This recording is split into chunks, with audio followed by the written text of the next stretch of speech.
अर्थशास्त्र इस बारे में नहीं है कि चीजें कैसी होनी चाहिए, बल्कि इस बारे में है कि वे वास्तव में कैसे काम करती हैं। वाह क्या बात है। और आज हम इसी यथार्थ की, इसी असलियत की गहराई में उतरेंगे।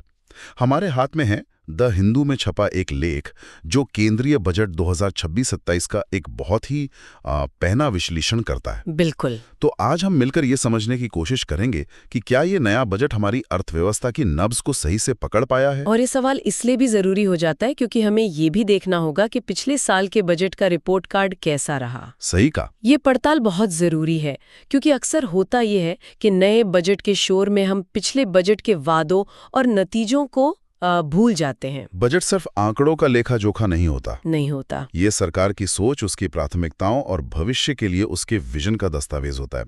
तो आज हम इस लेख के जरिए इन्हीं घोषणाओं और जमीनी हकीकत के बीच के फासले को नापने की कोशिश करेंगे। तो फिर इसे खोलकर समझते हैं।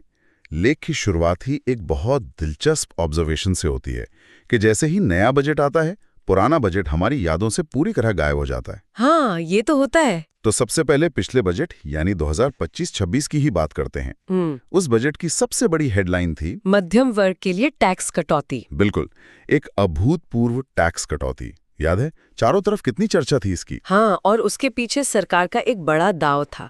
सोच ये थी कि अगर हम टैक्स की दरें कम करेंगे तो ज्यादा लोग ईमानदारी से टैक्स भरेंगे, जिसे हम बेटर कंप्लायंस कहते हैं। और ये भी कि मध्यम वर्ग की आय बढ़ेगी। हाँ, और वो ज्यादा खर्च करेंगे, जिससे अर्थव्यवस्था को गति मिलेगी। तो उम्मीद ये थी कि टैक्स दरें कम होने के बावजूद कुल टैक्स कलेक्शन जो है वो बढ़ेगा। ये एक बहुत बड़ा इकोनॉमिक गैम्बल था। तो सवाल ये है कि क्या ये दाव सही बैठा?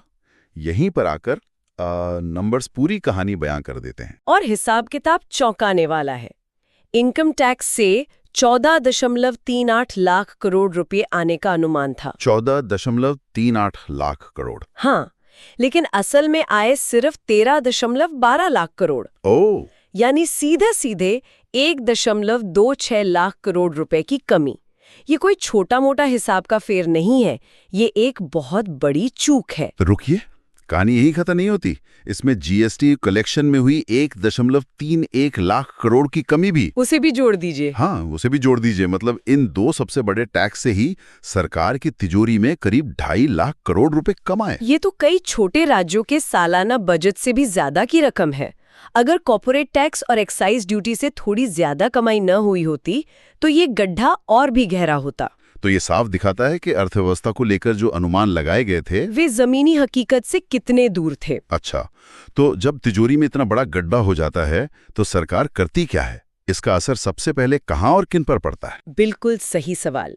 देखिए, जब आमदनी कम होती है और आपको राजकोषीय घाटे यानी फिस्कल डेफिसिट का लक्ष्य भी साधना होता है, तो आपके पास एक ही रास्ता बचता है। खर्चों में कटौती। बिल्कुल, खर्चों में कटौती।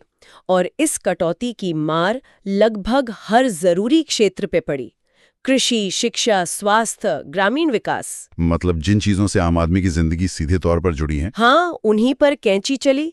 यहाँ तक कि सरकार के जिस पूंजीगत व्यय यानी कैपेक्स की इतनी तारीफ होती है, उसमें भी कटौती करनी पड़ी। ये तो चौंकाने वाली बात है। ठीक यही बात लेख भी कहता है, और वो एक बहुत गंभीर बात कहता है कि सरकार के अनुमानों की एक गलती का खामियाजा देश के गरीबों को अपनी आमदनी, रोजगार, शिक्षा और सेहत से चुकाना पड़ा। बाप रे, मतलब ये सिर्फ बैलेंस शीट का खेल नहीं रह जाता। नहीं, इसका सीधा असर लोगों की जिंदगी पर पड़ता है। तो इस पूरी पृष्ठभूमि के साथ जब हम नए बजट यानी 2026-27 को देखते हैं तो लेख उसे एक साधारण घिसा-पिटा बजट कहता है। हाँ, मतलब लेख ने तो सीधी और तीखी बात कह दी है।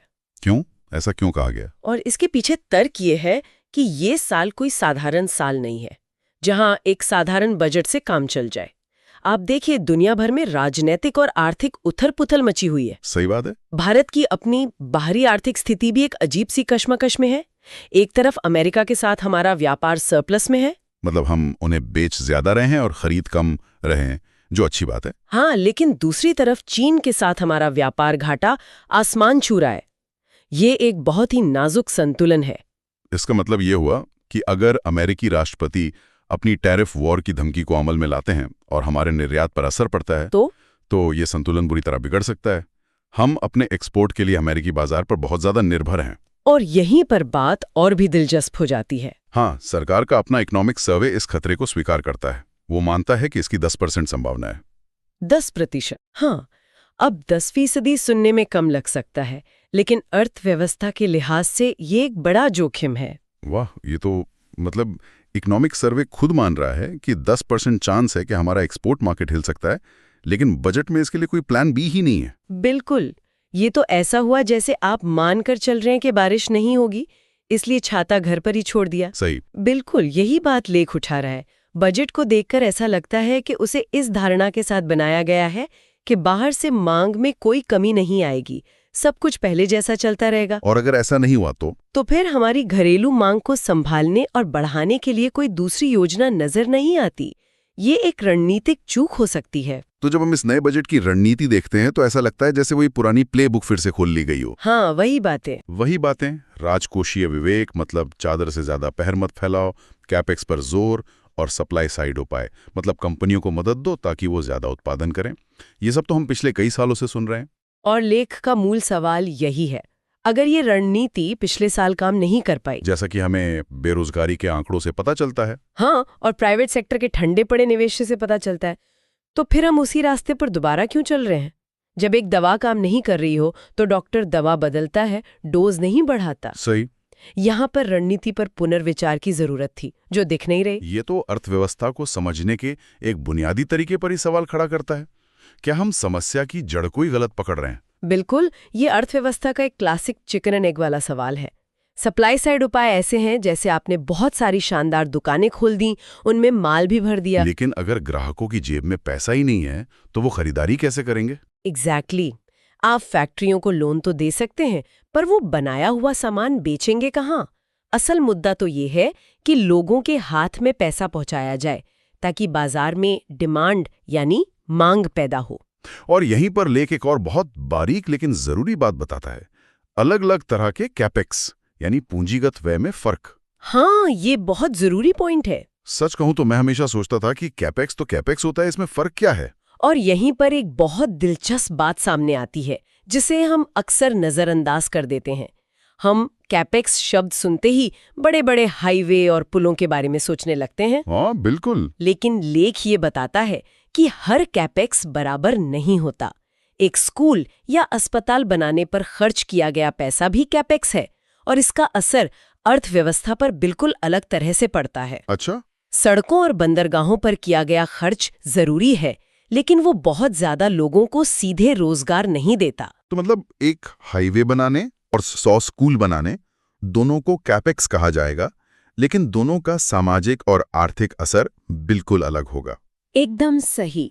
जब आप कृषि, स्वास्थ्य या शिक्षा जैसे क्षेत्रों में पैसा लगाते हैं, तो वो न सिर्फ अर्थव्यवस्था में मांग बढ़ाता है, बल्कि सीधे तौर पर कई ज्यादा लोगों को रोजगार देता है और देश की मानव पूंजी को भी मजबूत करता है। तो लेख की चिंता क्या है?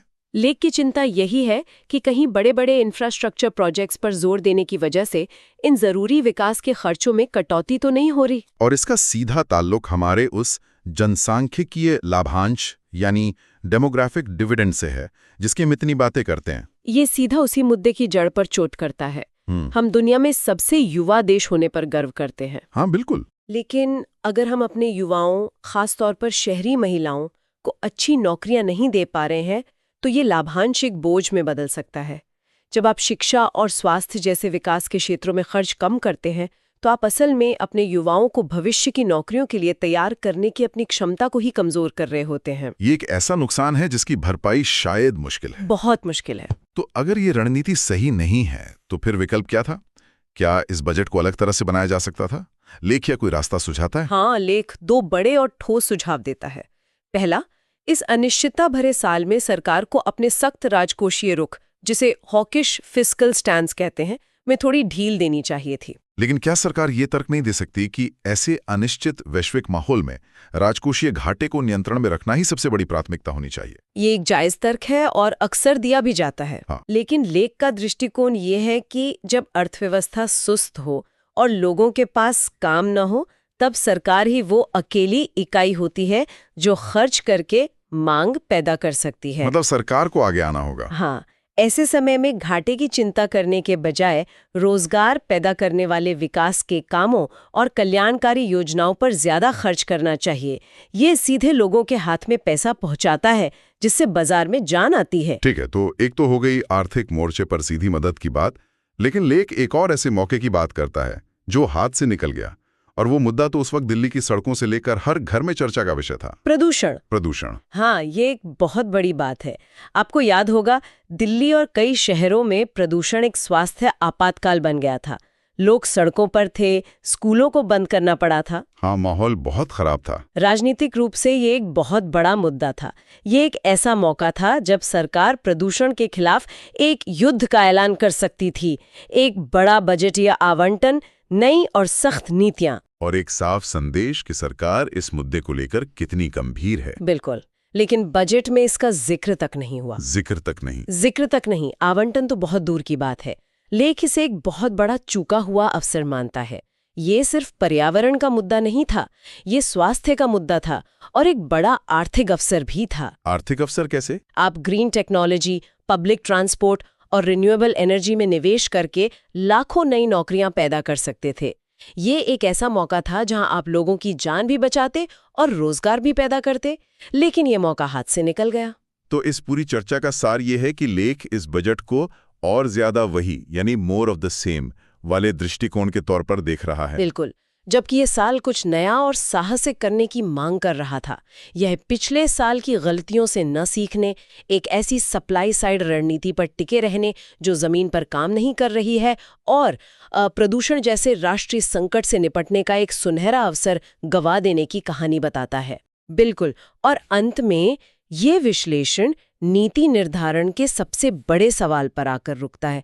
जब आपके देश के पास दुनिया की सबसे बड़ी युवा आबादी हो, आपका जनसांख्यिकीय लाभांश, तो आपके बजट का पहला लक्ष्य क्या होना चाहिए? हाँ, क्या होना चाहिए? हर कीमत पर राजकोषीय घाटे के आंकड़े को सुंदर बनाए रखना, या फिर अपनी मानव पूंजी और रोजगार पैदा करने में आक्रामक रूप से निवेश करना? भले ही इसके लिए आपको कुछ समय के लिए अपने घाटे के लक्ष्यों में थोड़ी ढीली क्यों ना देनी पड़े। बिल्कुल, यही वो दुविधा है, यही वो चुनाव है जो भारत के भविष्य की आर्थिक दिशा तय करेगा।